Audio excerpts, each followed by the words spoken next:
इस वक्त हम सुप्रीम कोर्ट ऑफ पाकिस्तान के बाहर मौजूद हैं। थोड़ी देर पहले सुप्रीम कोर्ट ने पंजाब और खैबर पख्तूनख्वा इलेक्शन के हवाले से जो दरखास्तें थी उन पर समाअत के बाद फैसला महफूज किया है और ये कल सुनाया जाएगा। 3 रुकनी बेंच चीफ जस्टिस की सरबराही में ये केस की समाअत कर रहा है। नासिर इकबाल साहब सीनियर जर्नलिस्ट हमारे साथ मौजूद हैं, उनसे पूछेंगे कि एक तो फैसला क्या आने का इम्कान है और दूसरा सबसे बड़ी बात ये कि जो हुकूमत की जानिब से खास तौर पर जो ऐलान किया गया था कि वो बाइकाट करेंगे, तो उस बाइकाट को कैसे देखा है आपने आज से? शुक्रिया। देखिए, बाइकाट का तो ये हाल है कि आज जब फारूक नाइक साहब बेंच के सामने आए और अकरम शेख साहब भी बेंच के सामने आए तो कोर्ट ने उनसे यही पूछा कि आप पहले ये बताएं कि आप बाइकाट पे हैं, और अगर आप बाइकाट पे हैं और आपको हम पे एतबार नहीं है तो फिर आप बेंच पे क्यों आए हैं?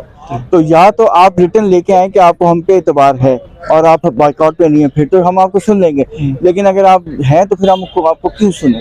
तो जबकि फारूक वो दूसरी साइड से यही बार बार कही जा रही थी कि ये पॉलिटिकल पार्टीज की पिटीशन है तो एक ही पॉलिटिकल पार्टीज को सुनना मुनासिब नहीं है, आप सबको सुने। ठीक है। लेकिन बेंच की तरफ से तो यही था कि आप जब बाइकआउट पे हैं और आप लोगों ने कल जो यानी कि इतवार को और सैटरडे को भी और इतवार को भी इतनी मीटिंग्स की और उसमें आपने एक एलामिया जारी कर दिया कि हम नहीं मानेंगे। मतलब आपका कहने का मकसद ये है कि बेंच का ये कहना था कि या तो ये आप क्लियर कट हमें लिख के दें हम बाइकाट पे नहीं है, या फिर आप बाइकाट पे हैं, दरमियानी रास्ता नहीं है। बिल्कुल। अच्छा, जो दूसरा आपका सवाल है, जो देखें बात ये है कि कोर्ट ने अपनी हियरिंग तो कर ली है और फैसला भी महफूज कर लिया जो कल वो सुनाया जाएगा। सिर्फ इंतजार इस चीज़ का है कि सेक्रेटरी डिफेंस और सेक्रेटरी इंटीरियर फाइनेंस की तरफ से उनको ये बताया जाएगा कि वो क्या रीजंस हैं जिसकी वजह से इलेक्शन को मुलतवी करना चाहिए। लेकिन अगर वो इस मतलब अगर इतने स्ट्रॉन्ग रीजंस ना हुए तो फिर तो जजमेंट जो है आ ही रही है और जजमेंट बज़ाहिर यही है कि अप्रैल 30 को तो इलेक्शन नहीं होते जो प्रेसिडेंट ने डेट दी है, लेकिन अक्टूबर 8 को भी नहीं होंगे, तो थोड़ा सा टाइम आगे जा सकता है, 40 दिन का। शायद सिर्फ बताइएगा कि उन्होंने जो फुल कोर्ट के हवाले से या लार्जर बेंच के हवाले से भी बात होती रही, तो क्या आपको लगता है कि उस चीज को एड्रेस किया जाएगा या वो मुस्तरद कर दिया है और डायरेक्टली ये जाएंगे कि इलेक्शन कब होने हैं? ये देखिए, चीफ जस्टिस साहब ने तो शुरू में ही सारे जो आर्गुमेंट्स थे उसको खत्म कर दिया। अच्छा। उन्होंने 4-3 का भी खत्म कर दिया। उन्होंने ये भी रीजंस बता दी कि सर्कुलर क्यों आया था और उन्होंने ये भी कहा कि देखें फुल कोर्ट का तो सवाल ही पैदा नहीं होता क्योंकि कुछ जजेस ने अपना जिक्र इजहार कर दिया, जैसे काजी फाजिल साहब ने खुद ही कह दिया कि 184(3) की प्रोसीडिंग चली नहीं, इसको पोस्टपोन करना चाहिए, तो वो रुक नहीं सकते। लेकिन लेकिन ये क्या कि हम फुल कोर्ट मीटिंग की तरफ हम सोच रहे हैं और हम उस पर प्रोसीड कर रहे हैं और इस सिलसिले में मेरी मुशावरत भी हुई। इन्होंने काजी फाजिल साहब को भी बुलाया था, जस्टिस मंसूर अली शाह साहब से भी बात हुई है, तो इस सिलसिले में बात हो रही है। फुल कोर्ट तो मीटिंग हो जाएगी और वो कहते हैं कि हम रूल्स के बारे में ये जल्दी इस पर तय भी कर लेंगे, लेकिन फुल कोर्ट की हियरिंग नहीं हो सकती। बिल्कुल, बहुत शुक्रिया नासिर इकबाल साहब ने, thank you sir. Nasir Iqbal साहब ने हमें बताया कि जो सुप्रीम कोर्ट में आज हियरिंग हुई है उसमें क्या अहम जो है वो पॉइंट्स थे। कोर्ट रिपोर्टर मियां अकील अफजल हमारे साथ इस वक्त मौजूद हैं। मियां साहब, बहुत शुक्रिया आपका। ये बताइएगा कि आज की जो समाअत है उसका क्रक्स आपकी नज़र में क्या है? पॉलिटिकल पार्टीज का भी मामला आपकी मद्देनज़र है, 4-3 और 3-2 वाला वो मामला भी बहुत ज़्यादा उस पर डिस्कशन हुई, ख़ास तौर पर जो इलामिया था PDM का उस पर भी बात हुई, जो वजारत सेक्रेटरी खजाना है, सेक्रेटरी दिफा, उसके हवाले से भी चीज़ें आई। तो क्रक्स क्या लगता है आपको आज की प्रोसीडिंग का? देखिए साकिब, अगर हम क्रक्स की बात करें, सबसे पहले अटॉर्नी जनरल ऑफ पाकिस्तान आए, उन्होंने मेनली 2 नुकात के ऊपर अदालत से बात की। सबसे पहले उन्होंने 4-3 और 2-3 के फैसले के ऊपर अपनी ओपिनियन दी, अपने जो आर्गूमेंट्स थे वो पेश किए, जिस पर मेरा ख्याल से वो अदालत को कायल नहीं कर पाए। हालांकि बहुत सारे नुकात थे जिनके ऊपर वो अदालत के सामने जो रेज़ किए जा सकते थे, लेकिन वो उन नुकात के ऊपर उस तरह बात नहीं कर सके और जजेस के जो सवालात थे वो उल्टा उनके ऊपर उनको खामोशी इख्तियार करनी पड़ी कुछ सवालात के ऊपर। दूसरी जो चीज़ थी वो थी सर्कुलर के ऊपर। सर्कुलर के हवाले से भी अटॉर्नी जनरल ऑफ पाकिस्तान, क्योंकि जो कहा जा रहा था कि यंग हैं, ये वो सर्कुलर है जिसमें जस्टिस काजी फाइज ईसा का जो फैसला था 184(3) के हवाले से इख्तियारात के, उसकी वजाहत की गई थी। देखें, उस सर्कुलर के अंदर ये कह दिया गया था कि सुप्रीम कोर्ट के 2 रुकनी बेंच का जो फैसला है वो बेअसर है, उसका कोई असर नहीं होगा क्योंकि सुप्रीम कोर्ट पहले ही 5 रुकनी बेंच के अंदर असकू नोटिस के इख्तियारात के हवाले से और चीफ जस्टिस ऑफ पाकिस्तान के जो इख्तियारात हैं उसके हवाले से फैसला दे चुकी है, इसलिए वो जो जजमेंट है वो बेअसर तस्वर की जाएगी। लेकिन आज जब आर्गूमेंट्स हुए, अटॉर्नी जनरल पाकिस्तान की जानिब से आर्गूमेंट्स दिए गए, तो उसके अंदर भी उनका जो मौक़िफ़ था वो हम कह सकते हैं कि बिल्कुल नॉर्मल एक आम सा मौक़िफ़ था, जो लीगली होनी चाहिए थी। जो बातें वो आर्गूमेंट्स उस तरह से बिल्डअप नहीं किए गए जो कि होने चाहिए थे। इसके बाद इरफान कादर साहब आए। इरफान कादर साहब ने ज़रा निस्बतन ज़रा बेहतर अंदाज में जारियाना हुआ नहीं। जिस तरह आज मैं भी एक्सपेक्ट कर रहा था कि इरफान कादर आएंगे, हुकूमत के वकला आएंगे, तो कोई कुछ हार्श अल्फाज का तबादला होगा, कुछ सख्ती, कुछ गर्मी, कुछ नरमी, ऐसी बातें होंगी, लेकिन कुछ भी नहीं हुआ, नॉर्मल थे।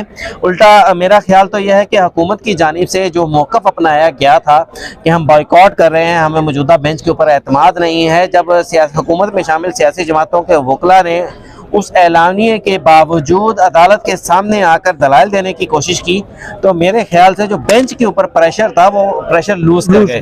वो उल्टा उसको उनका नुकसान हुआ कि ये इस तरह नहीं होना चाहिए था। और जो इसके बाद जो असद उमर थे, जब अदालत साकिब, इसमें एक और अहम बड़ी चीज़ है कि समाअत के दौरान ये चीज़ महसूस हुई कि chief justice of Pakistan full court के ऊपर तो कन्विंस नज़र नहीं आए, लेकिन लार्जर बेंच के ऊपर किसी न किसी हद तक कन्विंस नजर आए, जिससे मेरी राय एक ये भी है कि मुमकिन तौर के ऊपर या तो कल के फैसले में लार्जर बेंच भी तश्कील दिया जा सकता है, और अगर सुप्रीम कोर्ट बराह रास्त इलेक्शन के हवाले से कोई डायरेक्शन देती है तो वो डायरेक्शन कोई बहुत ज्यादा सख्त नहीं होगी, ठीक है, जिस तरह आज से 2 दिन पहले तस्वर किया जा रहा था। अच्छा, एक चीज बताइएगा कि अगर मतलब जब फुल कोर्ट से मामला आ गया लार्जर बेंच, और उसमें जो दलील दी जा रही थी वो ये थी कि अगर जजेस पहले ही अपना माइंड डिस्क्लोज कर चुके हैं तो वो कैसे फुल कोर्ट में वो वहाँ पे बैठ सकते हैं, तो आपको क्या लगता है कि क्या अटॉर्नी जनरल अगर लार्जर बेंच पे ही मतलब कहते हैं कि ठीक है आप लार्जर बेंच ही बना दें, तो कोर्ट उस तरफ जा सकती थी? क्या आपको लगता है, या अभी भी वो है तो सही कि कोर्ट जा सकती है, लेकिन उस वक्त एग्जैक्टली? देखें, ये जो लार्जर बेंच वाला मामला है ना, ये अटॉर्नी जनरल ऑफ पाकिस्तान और जो हुकूमत में शामिल सियासी जमातें हैं ना, उनकी जानिब से ये बिल्डअप किया जाना था। ठीक है, अगरचे मुझे ये दौरान आर्गूमेंट ये चीज़ महसूस हुई कि चीफ जस्टिस इस पर कन्विंस नजर आ रहे हैं किसी हद तक कि यार फुल कोर्ट ना सही, लेकिन लार्जर बेंच जरूर बनाया जा सकता है, और लार्जर बेंच में किन जजेस को शामिल करना है ऑब्वियसली वो चीफ जस्टिस ऑफ पाकिस्तान का इख्तियार है। लेकिन उस तरह से आर्गूमेंट्स मेरी साथी राय में तो अटॉर्नी जनरल ऑफ पाकिस्तान उस तरह आर्गूमेंट बिल्डअप नहीं कर सके अपने के लार्जर बेंच के हवाले से भी। लेकिन डायलॉग की बात हुई बहुत ज्यादा, चीफ जस्टिस जो है वो डायलॉग की मतलब पॉलिटिकल पार्टीज के दरमियान लाइट, आखिर में भी उन्होंने जब ये कहा कि हम जजमेंट जो है वो रिजर्व कर रहे हैं, कल अनाउंस होगी, इसके बावजूद उन्होंने उसके बाद भी ये डायलॉग वाली बात की, तो क्या वजह है? बार बार चीफ जस्टिस कह रहे हैं कि आप डायलॉग करें, आप खुद मामला जो है बैठ के सेटल करें।